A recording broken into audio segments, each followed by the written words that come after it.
Assalamualaikum warahmatullahi wabarakatuh. Perkenalkan, nama saya Muhammad Fairul Hidayah. Saya ada di kelompok 3 yang dimana di sini menjelaskan tentang ideologi Pancasila. Apa sih ideologi Pancasila itu? Ideologi Pancasila adalah suatu pandangan hidup atau sistem nilai dasar yang menjadi landasan bagi negara dan seluruh bangsa Indonesia. Hal ini telah diakui sebagai ideologi Pancasila negara resmi Indonesia dan telah tercantum dalam Undang-Undang Dasar 1945. Dan yang kedua adalah filosofi Pancasila yang berasal dari dua kata. Yang pertama, panca yang berarti 5, dan yang kedua ada sila yang berarti dasar atau prinsip. Oleh karena itu, Pancasila yang secara harfiah berarti 5 dasar atau prinsip, yang dimana wakil presiden pertama kita, Bung Hatta, telah menyampaikan ini dalam pidatonya pada tanggal 1 Juni 1945. Dan yang ketiga, kelima sila tersebut yang lain adalah ketuhanan yang Maha Esa, kemanusiaan yang adil dan beradab, kesatuan Indonesia, kerakyatan yang dipimpin oleh hikmat kebijaksanaan dalam permusyawaratan perwakilan, serta dalam keadilan sosial bagi seluruh rakyat Indonesia. Tidak lain dan tidak bukan, semua hal mempunyai tujuan. Begitupun dengan Pancasila mempunyai tujuan.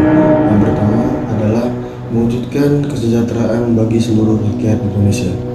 Yang kedua adalah mempertahankan kesatuan dan persatuan bangsa Indonesia. Yang ketiga adalah menghargai dan menghormati perbedaan agama, etnis, dan budaya bangsa Indonesia.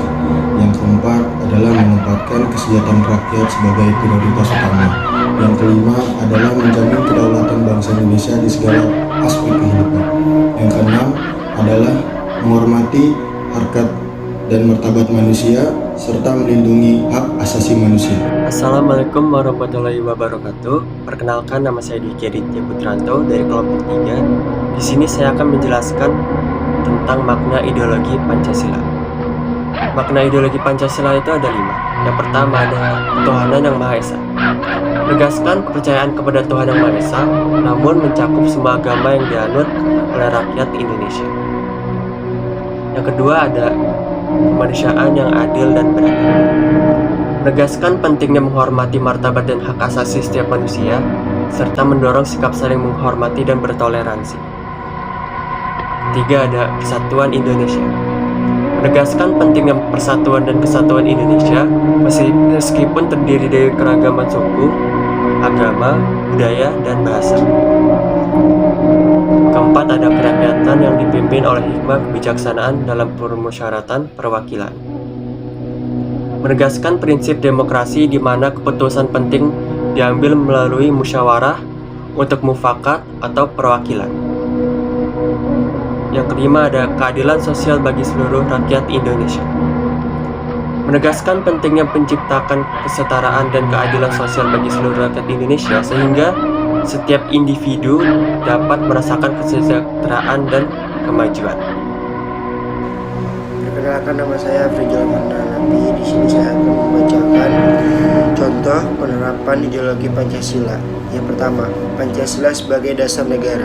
Pancasila diakui secara resmi sebagai dasar negara Indonesia dan berfungsi sebagai dasar untuk pembentukan Undang-Undang Dasar 1945 dan konstitusi lainnya.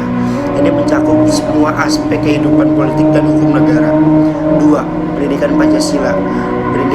Pendidikan nilai Pancasila dimasukkan ke dalam kurikulum sekolah dalam upaya untuk mengajarkan dan menanamkan nilai kepada generasi muda Indonesia.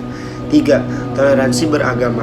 Pancasila mendorong toleransi beragama dan menghargai keberagaman agama, adanya kerukunan antara umat beragama di Indonesia. Upaya untuk menjaga kedamaian di antara orang-orang dari berbagai agama menunjukkan penerapan ini. 4. Program kesejahteraan sosial. Prinsip keadilan sosial dalam Pancasila mendorong pemerintah untuk melaksanakan berbagai program kesejahteraan sosial untuk mengurangi kesenjangan sosial dan meningkat kualitas hidup rakyat. 5. Kerjasama internasional. Pancasila berfungsi sebagai dasar untuk kerjasama internasional. Selain memperjuangkan perdamaian dan keadilan di seluruh dunia, Indonesia menghormati kedaulatan dan kepentingan negara lain. 6. Bhinneka Tunggal Ika. Semangat untuk menghormati dan merayakan berbagai budaya, suku, agama dan adat istiadat yang ada di seluruh Nusantara diilhami oleh semboyan Bhinneka Tunggal Ika yang berarti berbeda-beda tapi tetap satu. 7. Pengakuan hak asasi manusia. Pancasila mengakui hak asasi manusia termasuk hak untuk hidup, berpendapat, beragama, dan hak-hak lainnya yang dijamin oleh Undang-Undang Dasar Negara Republik Indonesia tahun 1945 dan deklarasi internasional lainnya.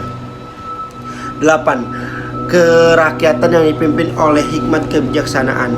Prinsip musyawarah digunakan dalam sistem politik Indonesia untuk mencapai mufakat atau perwakilan dalam mengambil keputusan politik yang penting.